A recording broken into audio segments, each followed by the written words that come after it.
Gordura na barriga, aumento de peso na menopausa. Você se identifica com isso?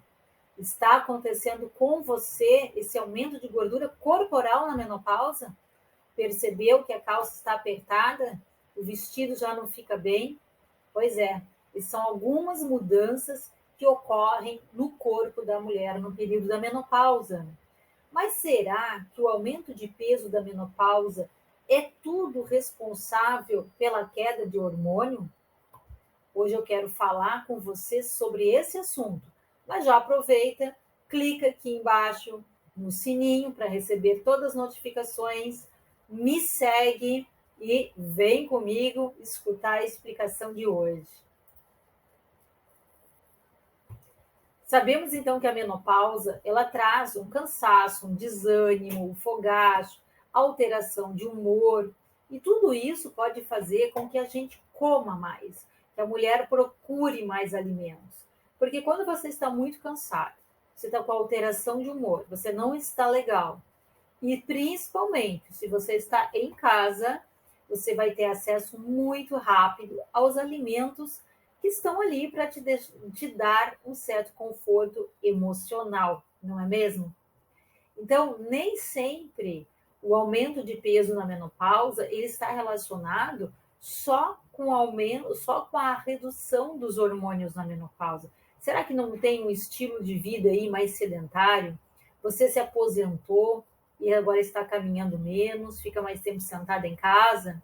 Ou você está tendo acesso a alimentos que antes não tinham quando você estava trabalhando?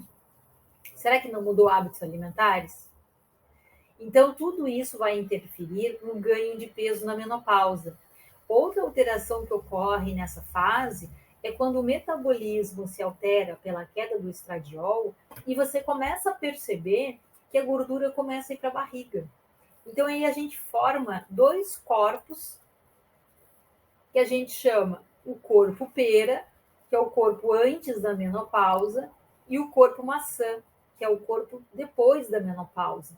Isso acontece porque antes da menopausa a gente tem mais estradiol, que é o hormônio que coloca gordura na coxa, no bumbum, no quadril, mas não coloca na cintura. E após a menopausa, a gente tem mais estrona e testosterona comparado ao estradiol e estriol. Então, isso aumenta a concentração de gordura abdominal ou troncal, costas, braços, seio. Então, aumenta a gordura no tronco. Então, por isso que a gente chama de corpo pera antes da menopausa e o corpo maçã depois da menopausa. Tudo isso por alterações metabólicas, endócrinas, hormonais, mas, como eu falei, tem que ser avaliado e investigado se não tem a questão do estilo de vida aí, o que você está comendo nessa fase. Deixa eu mostrar para você agora essa questão bem detalhada. Essa aqui é uma alimentação típica brasileira, é uma alimentação que eu vejo no consultório, e é uma alimentação onde as pessoas consideram saudáveis. Porque aqui tem uma xícara de leite ou café com leite, e aqui tem 2 mini croissants, aqui tem um iogurte, umas frutas, um café preto, e aqui nós temos um pãozinho francês com a margarina, uma manteiga, um requeijão.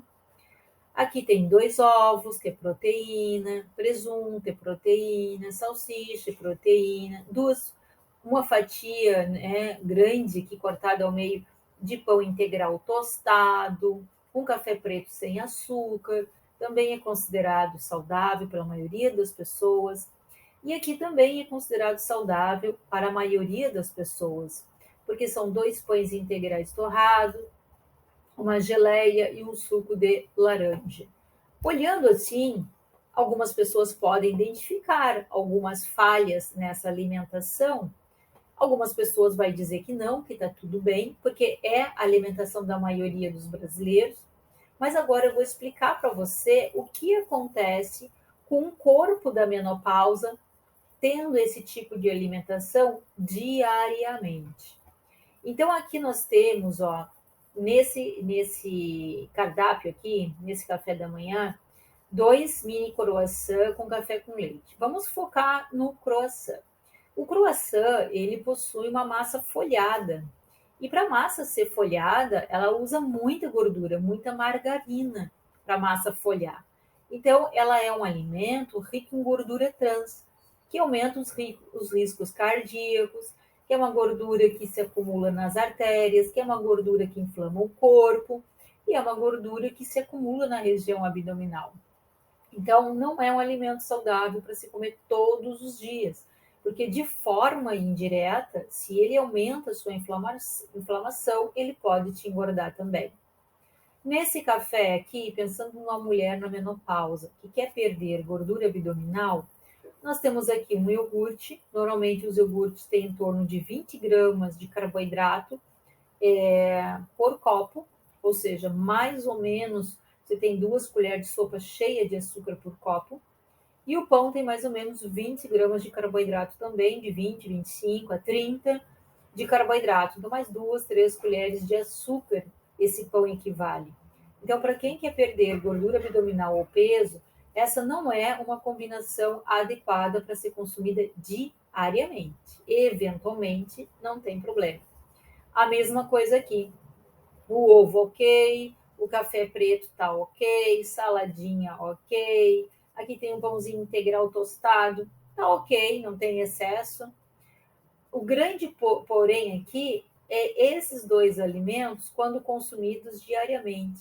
Nós temos grande quantidade de gordura trans, de nitratos e nitritos, de produto químico altamente inflamatório, intoxicante para o nosso organismo. Então, se consumir todo dia, você vai ter um corpo inflamado, intoxicado de nitrato, nitrito, que está dentro dos órgãos de saúde, o nitrato e nitrito, como cancerígeno. Está escrito lá dentro que é cancerígeno.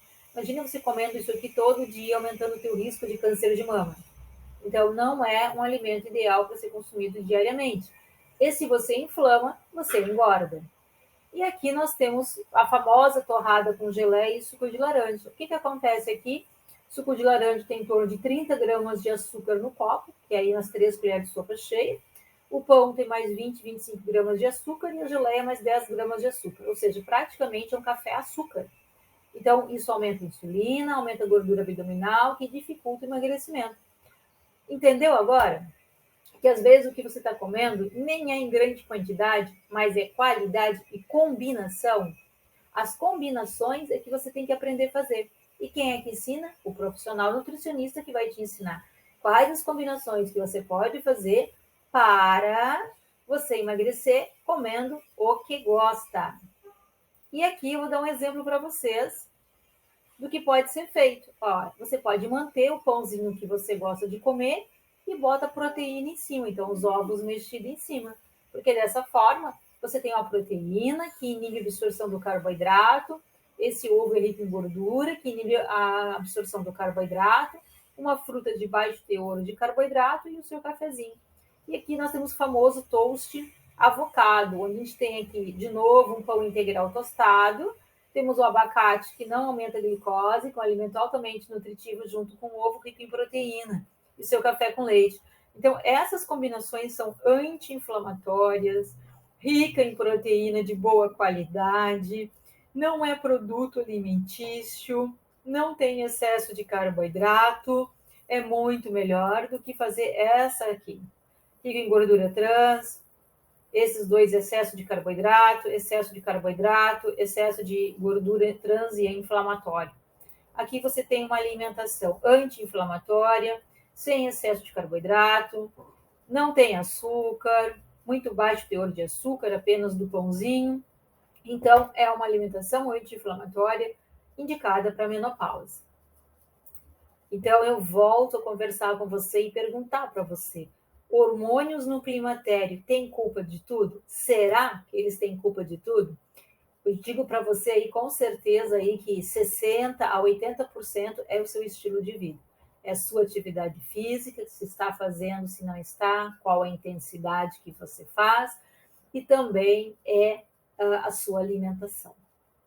Dúvidas? Quer continuar falando sobre esse assunto?